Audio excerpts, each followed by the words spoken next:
Hello students, तो हम लोग आ गए हैं एक नई वीडियो में और ये वीडियो आपकी रिलेटेड है केमिस्ट्री की चैप्टर 1 की जो एमसीक्यू होने वाले हैं। इसमें सारे मोस्ट इंपॉर्टेंट एमसीक्यू होंगे जो कि आपके डायरेक्टली टर्म 1 में बेनिफिट करेंगे आपको।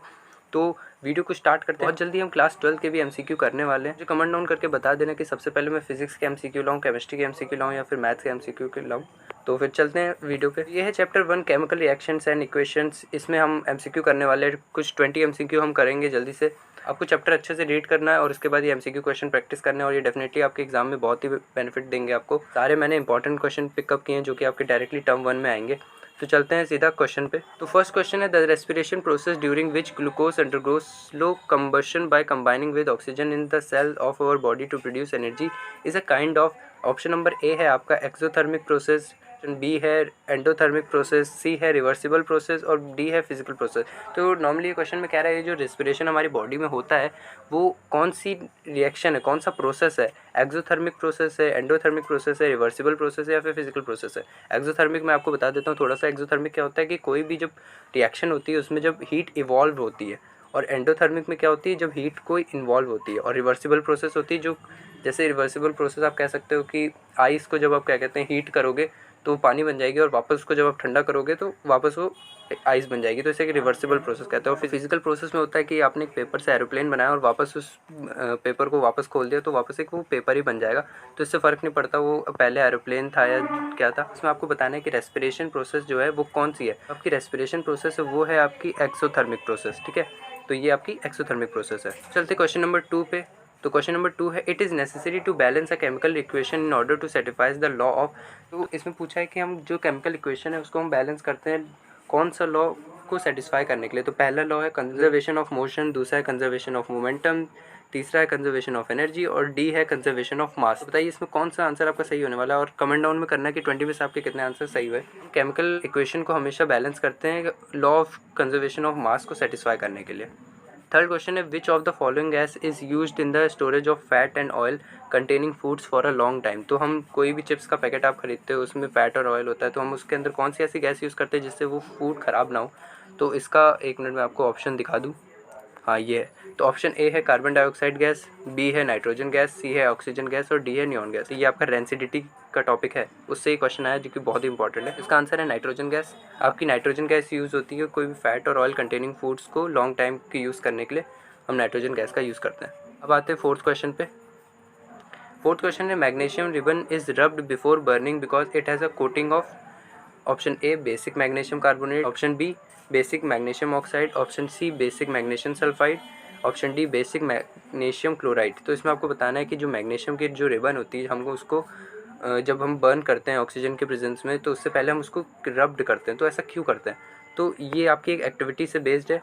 तो आपने ये एक्टिविटी अगर बुक में पढ़ी होगी तो आपको आपका डेफिनेटली आप ये आंसर दे दोगे, बहुत इजी है।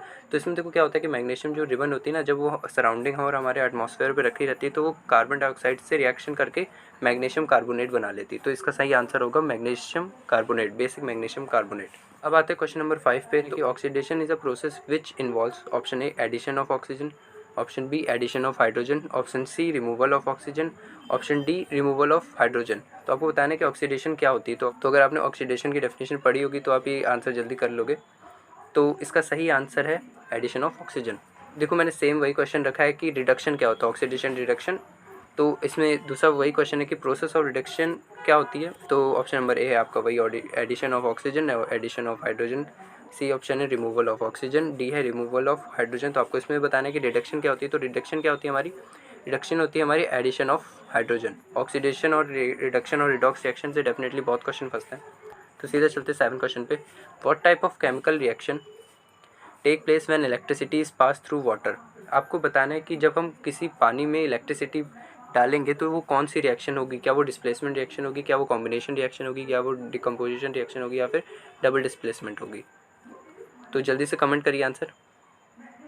तो इसका जो राइट आंसर होगा वो डिकम्पोजिशन रिएक्शन इसका आंसर होगा। क्यों होगा वो मैं बता दूं। जब आप H2O लोगे और इसको इलेक्ट्रिसिटी इसमें पास कराओगे, यहाँ पे मैं ऐसे इलेक्ट्रिसिटी का ऐसे एक साइन बना देता हूँ, यहाँ पे इलेक्ट्रिसिटी जब हम इसमें पास कराएंगे तो हमें H2 + O2 मिल जाएगा। तो अगर आप ध्यान से देखो तो H2O आपका डिकम्पोज हो रहा है हाइड्रोजन और ऑक्सीजन में, जो आपका वाटर है वो हाइड्रोजन और ऑक्सीजन में डिकम्पोज हो रहा है। तो ये आपका डिकम्पोजिशन रिएक्शन हो जाएगी। 8 क्वेश्चन रिएक्शन दी और आपको बताना है कि कौन सी रिएक्शन है, कि कॉम्बिनेशन रिएक्शन है, डबल डिस्प्लेसमेंट रिएक्शन है, डिकम्पोजिशन रिएक्शन है या डिस्प्लेसमेंट रिएक्शन है। तो आपको ईजिली आपको देखने से पता चल रहा है कि ये आपकी एक डिस्प्लेसमेंट रिएक्शन है, क्योंकि लेड आपका कॉपर को डिस्प्लेस कर दे रहा है और वो लेड क्लोराइड बना रहा है और कॉपर को डिस्प्लेस कर दिया उसने। तो ये नॉर्मल से बात है कि डिस्प्लेसमेंट रिएक्शन है। क्वेश्चन 9 क्वेश्चन है कि name the product form when iron filings are heated with dilute hydrochloric acid. तो जब हमको वो एक प्रोडक्ट बताना है, जब आपका जो आयरन फिलिंग्स होती है और जब हम उसको HCl के साथ हीट करेंगे तो हमें क्या मिलेगा, क्या हमें Fe क्लोराइड और वाटर मिलेगा, क्या हमें Fe क्लोराइड एंड वाटर मिलेगा। ये जो थर्ड और 2 है ना, ये आपका क्लोराइड के आगे लगने वाले जो मॉलिक्यूल्स होते हैं ना वो है।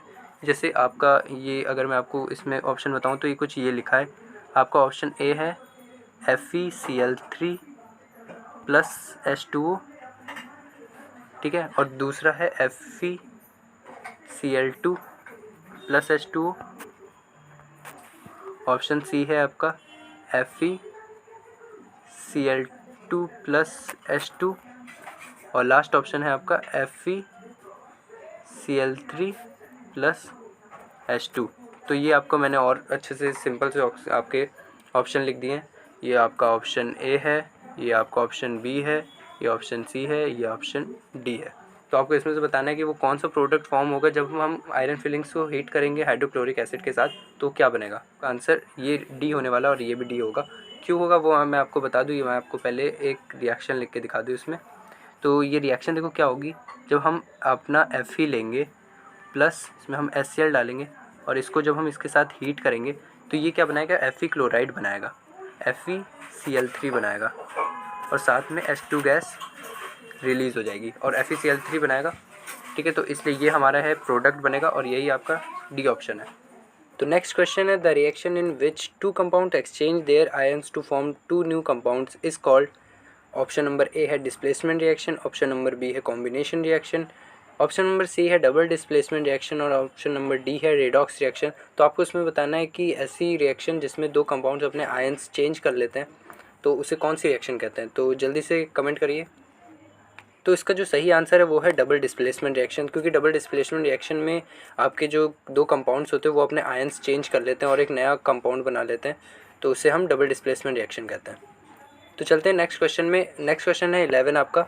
Rancidity can be prevented by. Option number A है adding antioxidants, storing food away from the light, keeping food in refrigerator, और ऑप्शन नंबर डी है ऑल ऑफ दीज। तो रैंसिडिटी एक्चुअली होता क्या है वो मैं पहले आपको बता देता हूँ। तो रैंसिडिटी आपका कोई भी फूड जिसमें ऑयल होता है, जब उसको हम ज़्यादा टाइम के लिए ओपन रख देते हैं तो वो ख़राब हो जाता है, जिसमें उसका टेस्ट चेंज हो जाता है, उसी को हम रैंसिडिटी कहते हैं। तो इसमें पूछा गया कि रैंसिडिटी को प्रिवेंट करने के लिए हम क्या कर सकते हैं। तो इसका जो सही आंसर होगा वो all of these. Next question है आपका question number 12। Fatty foods become rancid due to process of.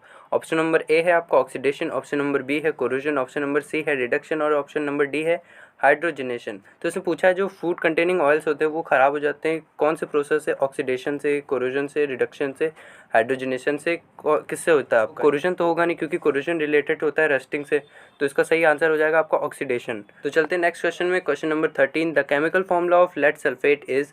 Option number A Pb2SO4, PbSO4 whole twice, PbSO4, Pb2SO4 whole thrice. तो कमेंट करिए इसका आंसर। तो इसका आंसर है वो है PbSO4, ऑप्शन नंबर सी। PbSO4 इसका सही आंसर हो जाएगा लेड सल्फेट का PbSO4 इसका सही आंसर हो जाएगा। अब आते हैं क्वेश्चन नंबर 14 पे। Chemical rust is. Option number A hydrated ferrous, only ferric oxide, hydrated ferric oxide, none of this. तो जो हमारे रस्ट होता है वो एक्चुअली होता है फेरिक ऑक्साइड होता है रस्ट। हम रस्ट को फेरिक ऑक्साइड कहते हैं। और अगर इसका हम फॉर्मूला पूछे तो फॉर्मूला होगा Fe2O3। ये इसका फॉर्मूला हो जाएगा रस्ट का। तो इसमें से तो कोई मैच आपका कर नहीं रहा, तो इसका सही आंसर हो जाएगा डी, नन ऑफ दिस होगा। और अगर आपसे कोई वैसे पूछ ले कि रस्ट का फॉर्मूला क्या होता है तो फेरिक ऑक्साइड होता है Fe2O3। तो चलते हैं 15 क्वेश्चन पे। 15 क्वेश्चन हमसे पूछ रहा है which of the given product is form when calcium oxide reacts with water. तो जो कैल्शियम ऑक्साइड जब हम वाटर के साथ रिएक्शन करते हैं तो हमको कौन सा प्रोडक्ट मिलता है। ऑप्शन नंबर ए है slaked lime, option number B है carbon dioxide, option number C है कैल्शियम ऑक्साइड और ऑप्शन नंबर डी है ऑक्सीजन गैस। तो जब हमारा कैल्शियम ऑक्साइड वाटर के साथ रिएक्ट करता है तो वो कैल्शियम हाइड्रोक्साइड बनाता है। तो कैल्शियम हाइड्रोक्साइड को हम स्लेट लाइम भी कहते हैं। तो इसका सही आंसर हो जाएगा option number A. Question number 16 है what is the other name of quick lime. तो क्विक लाइम का इन्होंने नेम पूछा है। ऑप्शन नंबर ए है calcium hydroxide, option number B है calcium oxide, option number C है कार्बन डाइऑक्साइड और ऑप्शन नंबर डी है सोडियम ऑक्साइड। तो इसमें पूछा है कि जो क्विक लाइम है उसका केमिकल नेम क्या होता है। तो उसका केमिकल नेम होता है कैल्शियम ऑक्साइड होता है क्विक लाइम का। ये चीज़ आप याद रखना क्योंकि बहुत इंपॉर्टेंट है। तो इसका ऑप्शन नंबर बी सही आंसर हो जाएगा। क्वेश्चन नंबर 17 पे इसमें भी आपका स्लेग लाइम का केमिकल नेम पूछा है। स्लेग लाइम का फॉर्मूला होता है वो होता है कैल्शियम हाइड्रोक्साइड होता है स्लेग लाइम का फॉर्मूला CaOH2। तो कैल्शियम हाइड्रोक्साइड इसमें सी ऑप्शन है, तो सी आपका सही ऑप्शन हो जाएगा। अब आते हैं क्वेश्चन नंबर 18 पे। क्वेश्चन नंबर 18 है when carbon dioxide is pass through lime water. Option number A calcium hydroxide is formed, option number B white precipitate of calcium oxide is formed, option number C lime water turns milky, option number D colour of lime water disappear. तो जब हम CO2 को lime water में पास कराते हैं तो उसमें जब ये आप जब एक्सपेरिमेंट करोगे तब आपको पता चलेगा कि ये जो लाइम वाटर होता है वो मिल्की हो जाता है थोड़ा सा। तो इसका ऑप्शन नंबर सी इसका सही आंसर होगा। ये आप जब एक्सपेरिमेंट करोगे तभी आपको पता चलेगा। आते हैं क्वेश्चन नंबर 19 पे। If magnesium is gently heated it forms. Option number A magnesium oxide, option number B magnesium sulphide, option number C magnesium nitrite और option number D magnesium carbonate. तो जब मैग्नीशियम आपका हीट होता है तो वो क्या करता है हमारे सराउंडिंग में से ऑक्सीजन के साथ रिएक्ट करके मैग्नीशियम ऑक्साइड बना लेता है। तो इसका ऑप्शन नंबर ए इसका सही आंसर हो जाएगा मैग्नीशियम ऑक्साइड। लास्ट क्वेश्चन है हमारे पास question number 20। Consider reaction is an example of. इसमें हमें एक आपकी रिएक्शन दी गई है, हमें इसमें से बताना है कि ये जो रिएक्शन है वो क्या डिस्प्लेसमेंट रिएक्शन है, क्या वो कॉम्बिनेशन रिएक्शन है, क्या वो रिडॉक्स रिएक्शन है, क्या वो न्यूट्रलाइजेशन रिएक्शन है। तो इसमें ये ए को नेक्स्ट लाइन पे आना था, चलो कोई नहीं। तो इसमें आपको बताना है क्या ये ऑप्शन नंबर ए डी है, क्या ऑप्शन नंबर बी और सी है, क्या ऑप्शन नंबर सी इसका ए एंड सी और option number D C and D दोनों है। तो इसका जो राइट आंसर होगा वो आपका हो जाएगा ऑप्शन नंबर सी। ये जो है वो डिस्प्लेसमेंट रिएक्शन भी है और साथ ही साथ रिडॉक्स रिएक्शन भी है। अब क्यों है वो मैं आपको एक बता दूं। अगर आप ये ध्यान से देखो तो ये एक डिस्प्लेसमेंट रिएक्शन है और साथ में अगर देखो तो ये इसमें ऑक्सीडेशन भी हो रहा है और साथ में रिडक्शन भी हो रहा है। इसमें एडिशन ऑफ ऑक्सीजन भी हो रहा है और एडिशन ऑफ हाइड्रोजन भी हो रहा है। तो इसलिए ये डिस्प्लेसमेंट रिएक्शन भी होगा और रिडॉक्स रिएक्शन भी होगा, इसलिए हमारे ऑप्शन नंबर सी सही आंसर हो जाएगा। आज के लिए इतने ही MCQs और चैप्टर 1 के मैंने सारे मोस्ट इंपॉर्टेंट MCQ आपको करवा दिए हैं। अगर आप ये 20 क्वेश्चन कर लेते हो तो चैप्टर 1 में से आपका कोई भी क्वेश्चन मिस आउट नहीं होने वाला है टर्म 1 के MCQ में से। तो बस वीडियो को लाइक करना, कमेंट करना और शेयर करना वीडियो को और चैनल को सब्सक्राइब करना। और अगर आपको इकोनॉमिक्स के इंपॉर्टेंट MCQ चाहिए तो राइट वाली वीडियो पे क्लिक करना।